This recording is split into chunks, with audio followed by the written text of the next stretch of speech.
When you're a kid who loves fishing, who knows where life will lead? As a kid, we would always go to Pleasant Lake up in Hackensack, Minnesota. That's kind of where I grew my love of fishing. For Mitch Heil, his path took a few detours,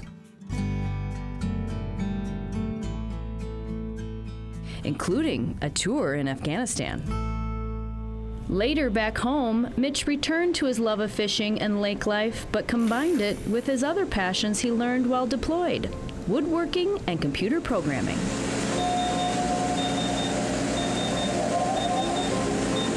Mitch creates 3D lake maps. Instead of paint, they're made with wood and lasers. It's not typical art where you're using a paintbrush or an easel or something like that, or sculpting.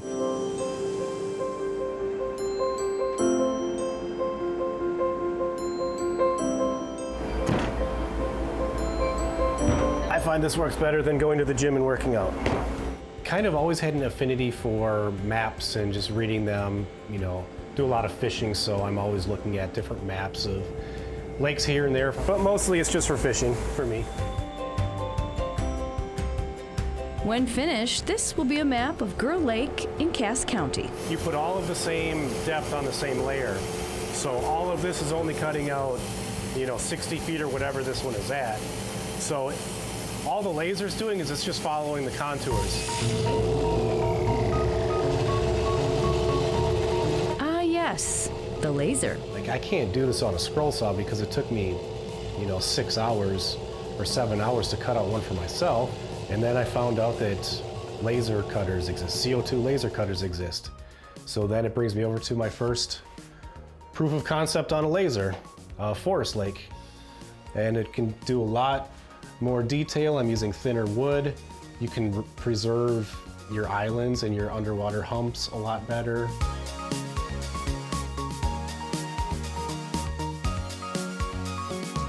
Mitch isn't alone in his love of lakes. He creates maps for many wanting to relive a memory. Water brings you life. You go out there fishing, or even if it's just boating or skiing or recreational, or in a lot of cases it's a sentimental thing where your grandparents had a cabin out there and you spent every summer there. His company name, Horn Dog Maps, is also unforgettable, named after his dog Sterling. Found out you could train the dogs to look for the antlers.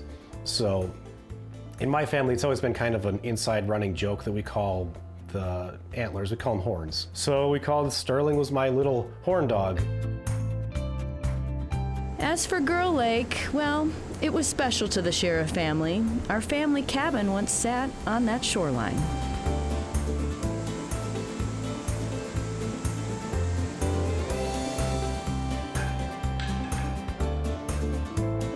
It's one constant thing that stuck with me through my entire life. Out of all the other hobbies and everything I've ever done, fishing has always been there, front and center. We couldn't agree more.